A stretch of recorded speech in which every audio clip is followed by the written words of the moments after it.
ಒಂದ್ ಡಾಕ್ಟರ್ ಅವನ ಹತ್ರ ಪೇಷಂಟ್ಸ್ ಬರ್ತಾ ಇಲ್ಲ ಅಂತ ಒಂದ್ ಪ್ಲಾನ್ ಮಾಡಿದಾನೆ. ಅದು ಏನಂದ್ರೆ ಟ್ರೀಟ್ಮೆಂಟ್ ಸಿಕ್ಕಿದ್ರೆ 300 ರೂಪಾಯಿ, ಆದ್ರೆ ಸಿಕ್ಕಿಲ್ಲ ಅಂದ್ರೆ ನಾನು ನಿಮಗೆ 1000 ರೂಪಾಯಿ ಕೊಡ್ತೀನಿ ಅಂತ ಹೊರಗಡೆ ಬೋರ್ಡ್ ಹಾಕಿದ್ದಾನೆ. ಅದು ನೋಡಿ ಒಂದ್ ಪೇಷಂಟ್ ಹೆಂಗನ ಆಗಿ ದುಡ್ಡು ಹೊಡಿಬೇಕಂತ ಬಂದಿದ್ದಾಳೆ. ಇವಾಗ ಬನ್ನಿ ಏನಾಗುತ್ತೆ ಅಂತ ನೋಡೋಣ. ಹೇಳಿ ಡಾಕ್ಟರ್, ನಾನು ಏನನ್ನ ತಿನ್ಲಿ? ಟೇಸ್ಟ್ ಅನಿಸ್ತಿಲ್ಲ. ಹೌದಾ?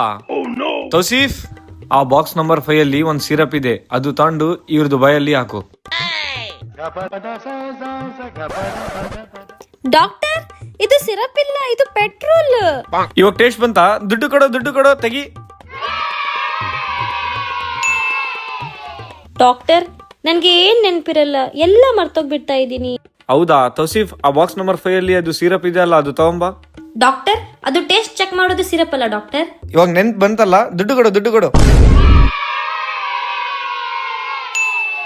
ಡಾಕ್ಟರ್, ನನ್ ಸರಿಗೆ ಕಣ್ಣೇ ಕಾಣ್ತಾ ಇಲ್ಲ ಡಾಕ್ಟರ್. ಅಯ್ಯೋ, ಇದಕ್ಕೆ ನನ್ನ ಹತ್ರ ಟ್ರೀಟ್ಮೆಂಟೇ ಇಲ್ಲ ಅಲ್ಲ. ತಗೋ ಅಮ್ಮ, 1000 ರೂಪಾಯಿ. ಡಾಕ್ಟರ್, ಇದು 100 ರೂಪಾಯಿ ಇಲ್ಲ, ಬರೀ 500 ರೂಪಾಯಿ ಇದೆ. ಇವಾಗ ಕಣ್ ಕಾಣಿಸ್ತಲ್ಲ, ದುಡ್ಡು ಕೊಡು. ತಗೊಳ್ಳೆ, ಜನ ಮೋಸ ಮಾಡ್ತೀಯಾ?